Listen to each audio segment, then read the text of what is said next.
कोई तो Hindi academy channel पर आपका स्वागत है। मैं आपके लिए मोस्ट इंपॉर्टेंट क्वेश्चन लेके आई हूँ। प्लीज़ दोस्तों आप मेरे चैनल को सब्सक्राइब कीजिए, वीडियो को लाइक कीजिए, दोस्तों के साथ शेयर कीजिए। सभी क्वेश्चन जो है आपके लिए मोस्ट इंपॉर्टेंट है। किसी न किसी पेपर में क्वेश्चन जरूर आए हुए हैं। क्वेश्चन जो है आपने इन सभी क्वेश्चनों को अच्छे से ध्यान से सुनना है और ध्यान से इनको अच्छे से नोट करना है। क्वेश्चन स्टार्ट करते हैं। क्वेश्चन नंबर 1 है, हिंदी की आदि जननी है। तो प्लीज़ दोस्तों आप मेरे चैनल से जुड़ने के लिए चैनल को सब्सक्राइब कीजिए। क्वेश्चन स्टार्ट करते हैं। हिंदी की आदि जननी है ए संस्कृत, बी पाली, सी प्राकृत या डी अपभ्रंश। तो हिंदी की आदि जननी जो है कौन सी भाषा को कहा जाता है, मोस्ट इम्पोर्टेंट क्वेश्चन है। तो ए होगा संस्कृत। संस्कृत को जो है हिंदी की आदि जननी कहा जाता है। ये पेपर में कई बार आया हुआ क्वेश्चन है, मोस्ट इम्पोर्टेंट है ये आपके लिए। आपने इसको अच्छे से याद रखना है और आपके लिए जो है मैं चुन चुन के क्वेश्चन लेके आती हूँ। तो प्लीज़ दोस्तों आप मेरे चैनल को सब्सक्राइब कीजिए।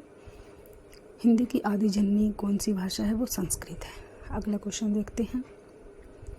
क्वेश्चन नंबर 2 है, भारत में सर्वाधिक बोले जाने वाली भाषा कौन सी है। कौन सी भाषा है जो सबसे ज़्यादा बोली जाती है भारत में, हिंदी, संस्कृत, तमिल या उर्दू। क्वेश्चन नंबर 2 है कि इस भारत में सबसे ज़्यादा हम कौन सी भाषा का जो है प्रयोग करते हैं। तो वो ए होगा हिंदी। हिंदी भाषा को हम सबसे ज़्यादा बोलते हैं, तो वो ए आंसर होगा। अगला क्वेश्चन है, हिंदी किस भाषा परिवार की भाषा है। हिंदी जो है क्वेश्चन नंबर 3 है, हिंदी जो है किस भाषा परिवार की भाषा है। कौन सा परिवार है हिंदी भाषा परिवार जो है हिंदी का,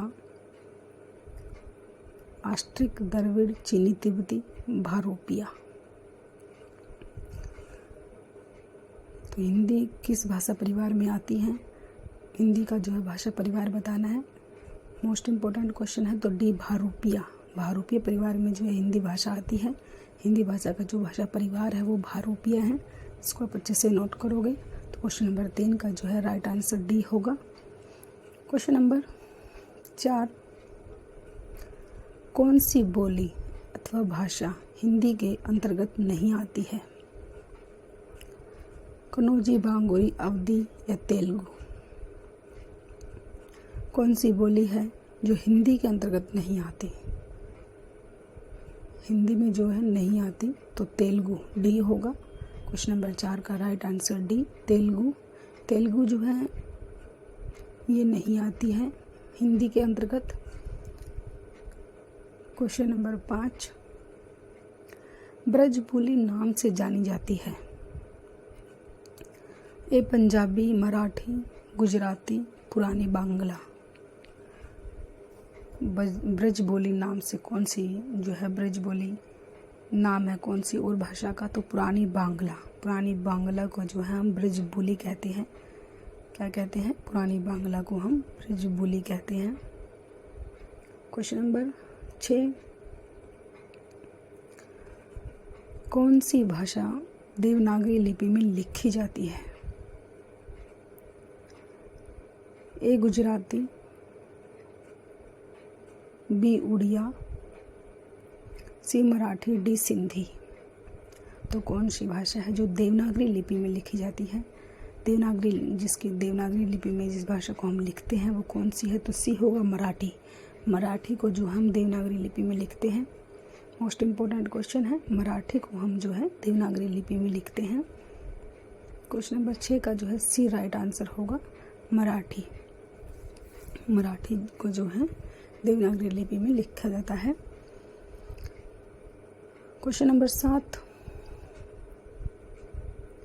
अधिकतर भारतीय भाषाओं का विकास किस लिपि से हुआ। वो कौन सी भाषाएं हैं जिसका विकास किस, मोस्ट इम्पोर्टेंट क्वेश्चन है। भारतीय भाषाओं का विकास जो है किस लिपि से हुआ है, वो लिपि बतानी है। कौन सी वो लिपि है जिससे भारतीय भाषाओं का विकास हुआ है। शारदा लिपि, खरोष्टी लिपि, कुटिल लिपि या ब्राह्मी लिपि। मोस्ट इम्पोर्टेंट क्वेश्चन है, पेपर में आया हुआ क्वेश्चन है, इसको आप अच्छे से नोट करोगे। तो ब्राह्मी लिपि है वो। क्वेश्चन नंबर 7 का डी राइट आंसर होगा। ब्राह्मी लिपि जो है जिससे भारतीय भाषाओं का विकास जो है ब्राह्मी लिपि से हुआ है।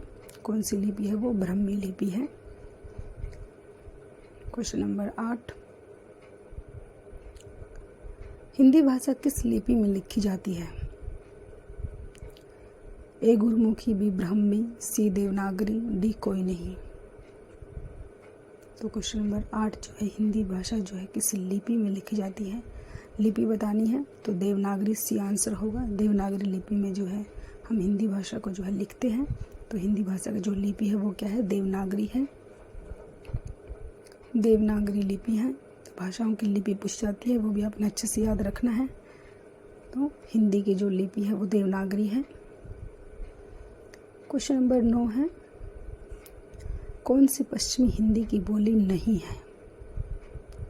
Bundeli, Braj, Kannauji, Begley.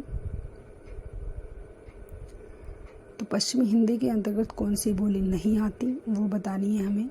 Most important question है पेपर में। पश्चिमी हिंदी सभी जो है बोली जो है भाषा है उनसे क्वेश्चन जो है आता है। कौन सी बोली जो है जिसके अंतर्गत नहीं आती है, ऐसे क्वेश्चन पूछा जाता है। तो इसमें डी होगा। क्वेश्चन नंबर 9 का डी राइट आंसर है। बघेली जो है वो पश्चिमी हिंदी के अंतर्गत नहीं आती है। बुंदेली, ब्रज और कन्नौजी जो है ये पश्चिमी हिंदी के अंतर्गत आती है। बुंदेली, ब्रज और कन्नौजी ये पश्चिमी हिंदी में आती है। जो है डी आंसर जो है ये गलत है, यही जो है पश्चिमी हिंदी के अंतर्गत नहीं आता। क्वेश्चन नंबर 10 है, भारतीय संविधान के किस अनुच्छेद में राजभाषा संबंधी प्रावधान का उल्लेख है? कौन सा अनुच्छेद है वो जिसमें राजभाषा संबंधी प्रावधान दिया गया है? अनुच्छेद बताना है कौन सा है वो। 323 से 340, 334 से 153, 343 से 351 या 330 से 334 तक। तो भारतीय संविधान में अनुच्छेद बनाए गए हैं, उसमें राजभाषा है। वो अनुच्छेद कौन सा है जिसमें राजभाषा का वर्णन किया गया है, वो अनुच्छेद का बताना है। तो वो सी होगा। 343 से 351 तक। 343 से 351 तक जो है राजभाषा संबंधी प्रावधान दिया है, राजभाषा संबंधी अनुच्छेद है। क्वेश्चन नंबर 11 है, हिंदी दक्षिण भारत हिंदी प्रचार सभा का मुख्यालय कहाँ पर स्थित है? हैदराबाद, बेंगलुरु, चेन्नई, मैसूर। क्वेश्चन नंबर 11 जो है हिंदी भारत जो है हिंदी प्रचार सभा का मुख्यालय जो कहाँ पर है? तो सी होगा, चेन्नई में है। तो क्वेश्चन नंबर 11 का राइट आंसर जो है सी होगा, चेन्नई में है इसका मुख्यालय। क्वेश्चन नंबर 12, संविधान के अनुच्छेद 351 में किस विषय का वर्णन है? ए संघ की राजभाषा, बी उच्चतम न्यायालय की भाषा, सी पत्राचार की भाषा या डी हिंदी के विकास के लिए निर्देश। तो संविधान के अनुच्छेद 351 में किस विषय का वर्णन किया गया है उस विषय के बारे में बताना है। कौन सा विषय है वो जिसमें 351 का वर्णन किया गया है? 351 अनुच्छेद है वो। तो डी होगा, हिंदी विकास के लिए निर्देश। तो क्वेश्चन नंबर 12 का जो राइट आंसर है वो डी होगा, हिंदी के विकास के लिए निर्देश दिए गए हैं। क्वेश्चन नंबर 13, ब्रज भाषा है पूर्वी हिंदी, पश्चिमी हिंदी, बिहारी हिंदी या पहाड़ी हिंदी? तो क्वेश्चन नंबर 13 जो है ब्रज भाषा क्या है? ब्रज भाषा जो है किसके अंतर्गत आती है? तो बी होगा, पश्चिमी हिंदी। पश्चिमी हिंदी के अंतर्गत जो है ब्रज भाषा आती है। ये क्वेश्चन है कि ब्रज भाषा जो है वो किसके अंतर्गत आती है। तो क्वेश्चन नंबर 14, मगही किस उपभाषा की बोली है? राजस्थानी, पश्चिमी हिंदी, पूर्वी हिंदी या बिहारी? मगही जो है किस उपभाषा की बोली है, किसके अंतर्गत आती है मगही जो है? तो बिहारी, डी आंसर होगा। क्वेश्चन नंबर 14 का डी आंसर। क्वेश्चन नंबर 15, भाषाई आधार पर सर्वप्रथम किस राज्य का गठन हुआ? क्वेश्चन नंबर 15 जो है पंजाब, जम्मू कश्मीर, राजस्थान या आंध्र प्रदेश? तो भाषा के आधार पर सबसे पहले जो है किस राज्य का गठन हुआ था, किस राज्य का निर्माण हुआ था उस राज्य, तो वो डी होगा, आंध्र प्रदेश। आंध्र प्रदेश का जो निर्माण हुआ था भाषा के आधार पर सबसे पहले जो है आंध्र प्रदेश का जो है गठन किया गया था भाषा के आधार पर जो है। क्वेश्चन नंबर 15 का राइट आंसर डी होगा, आंध्र प्रदेश। आंध्र प्रदेश का जो है भाषा के आधार पर सर्वप्रथम जो है गठन किया गया था, ये आप अच्छे से याद रखोगे, आंध्र प्रदेश का किया गया था। तो वो आंध्र प्रदेश है। आंध्र प्रदेश का वर्णन किया गया है भाषा के आधार पर। तो दोस्तों अब आप मेरे चैनल को जो है सब्सक्राइब कीजिए, वीडियो को लाइक कीजिए, दोस्तों के साथ शेयर कीजिए। तो आपके उनके लिए जो है अच्छे अच्छे क्वेश्चन